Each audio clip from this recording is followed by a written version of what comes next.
Students, हमने physics का chapter number 5 शुरू किया हुआ था, वर्क पावर एंड एनर्जी। तो वर्क का पोर्शन हम खत्म कर चुके थे। आज हम शुरू करते हैं पावर। What is power?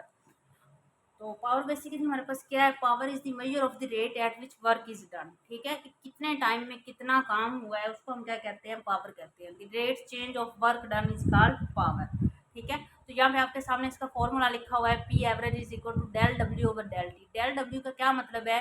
कि बहुत स्मॉल वर्क हुआ है बहुत ही स्मॉल टाइम में। ठीक है, तो if work del W is done in time interval del T, then the average power P during the interval del T is defined as, ये आपके सामने फार्मूला लिखा हुआ है। सिंपल फार्मूला पावर का क्या होगा? P is equal to W over T. तो यहाँ पे उन्होंने थोड़ा सा इसमें शॉर्ट इंटरवल की बात कर दी है, तो हमने इसलिए साथ क्या लगाया? डेल लगाया।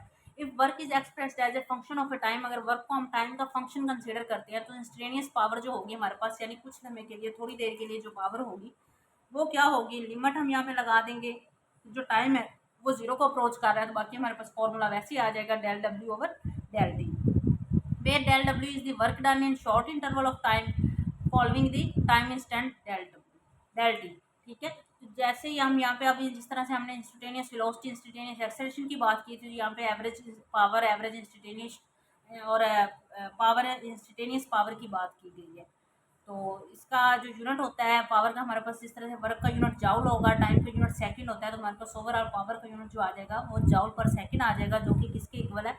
वाट के इक्वल है। तो आगे हम उसकी डेफिनेशन भी देखेंगे। नेक्स्ट हमारे पास पावर एंड वेलोसिटी। पावर और वेलोसिटी बेसिकली जिस तरह देखा जाए तो हम जिस तरह से वर्क की डेफिनेशन करते हैं एफ डॉट टी, यानी product of force and displacement is called work. तो same as product of force and velocity is called power. तो इसको हम इसी फॉर्मूले से ड्राइव करेंगे मैथमेटिकली। देखते हैं किस तरह से करेंगे। It is sometimes convenient to express power in terms of a constant force F acting on an object moving at constant velocity v। बात का तो वो क्या कह रहे हैं कि हम पावर को इस तरह से एक्सप्रेस करते हैं कि कोई ऑब्जेक्ट है, उस पर हम फोर्स लगा रहे हैं और वो किसी कांस्टेंट वेलोसिटी v के साथ जा रहा है, तो वहाँ पे उसके बदले में जो हमें मिल रहा है वो क्या है? हमारी पावर है। तो इसी तरह से अब एग्जांपल ली गई है कि एक प्रोपेलर है, मोटर बोट, ठीक है, चला रहा है। तो उसमें आप देखें कि जो मोटर बोट है वो पानी के ऊपर चल रही है, तो वाटर जो है उस पर कांस्टेंट एक फोर्स एक्सर्ट कर रहा है। ठीक है, उस कांस्टेंट फोर्स एक्सर्ट होने की वजह से जो वो मोटर बोट है वो कांस्टेंटली वेलोसिटी v के साथ जा रही है, तो उस पर जो पावर डिलीवर हुई है उसको हम क्या लिखेंगे? p is equal to limit del del T approaches to zero. ठीक है, यानी थोड़ी एक लम्हे के लिए हम उसको कंसीडर करते हैं कि उस पर इतनी पावर लगी है। उसका हमने फार्मूला लिखा है। जो w होता है हमारे पास, यानी वर्क डन, वो किसके इक्वल होता है? f dot del D. यहाँ पे डेल w है तो हमने d के साथ डेल डब्ल्यू लगा दिया। अब हमने क्या किया है? जो डब्ल्यू का हमारे पास फार्मूला हमने लिखा है उसको हमने ऊपर वाले फार्मूले में डब्ल्यू की जगह पे पुट कर दिया है। पुट करने के बाद हमने देखा है कि हमारे पास limit del T approaches to zero, del D और डेल टी किसके इक्वल है? वेलोसिटी के इक्वल है। ठीक है, rate change of displacement is called velocity. ठीक है, ये वही वाला फार्मूला। उसके बाद हमने क्या किया है? इसी को हमने उसमें दोबारा से पुट कर दिया है, P is equal to F dot V. ठीक है, तो ये हमारे पास क्या आ गया? P is equal to F dot V, यानी product of force and velocity is called power.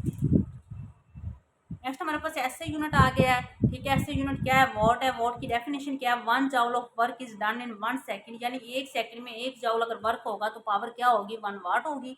उसके अलावा हमारे पास इलेक्ट्रिकल इंस्ट्रूमेंट्स में जो यूनिट है पावर के वो डिफरेंट है, जिसमें किलो वाट आ जाता है, कमर्शियल यूनिट आ जाता है, किलो वाट हावर आ जाता है। ठीक है, किलो वाट हावर किसके इक्वल होता है? Work done in 1 hour by an agency whose power is 1 kilo watt, यानी 1 घंटे में कितना काम हुआ है वो किसके इक्वल होगा? 1 किलो वाट हावर के होगा। 1 किलो वाट आवर हमारे पास किसके इक्वल होता है? 1000 वाट मल्टीप्लाई 3600 सेकेंड। इसको जब हम मल्टीप्लाई करेंगे तो हमारे पास 3.6 मेगा जॉल आएगा, या 3.6 10 रेज़्ड पावर 6 आएगा। 10 रेज़्ड पावर 6 हमारे पास किसके इक्वल है? मेगा के इक्वल है, तो इसलिए हम इसको क्या कहेंगे? मेगा जॉल कहेंगे। ठीक है, तो ये हमारा पावर का टॉपिक यहाँ तक। कल इंशाल्लाह हम एनर्जी का टॉपिक शुरू करेंगे। ओके, अल्लाह हाफिज़।